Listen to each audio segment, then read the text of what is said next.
Ar žino top 10 skauda lankytinų vietų? Leka! Pradėsim nuo Šauklių ridulyną, kur aug didžiausias kadagins Lietuva.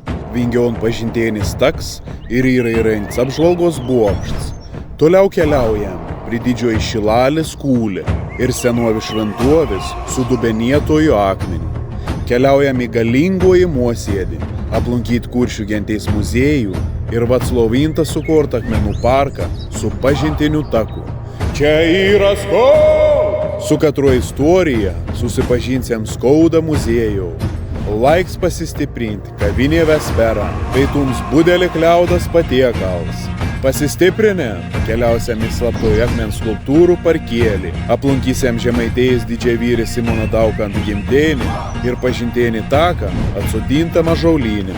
Toliau judėsiam į gamtos apsupties ant Linkėmų poilsio vietą ir Bebrų karalystę, Linkėmų bebryną, kur vidurė pelkės įrengts apžvalgos bokštėlis. Detalaus maršruto nuoroda komentarus.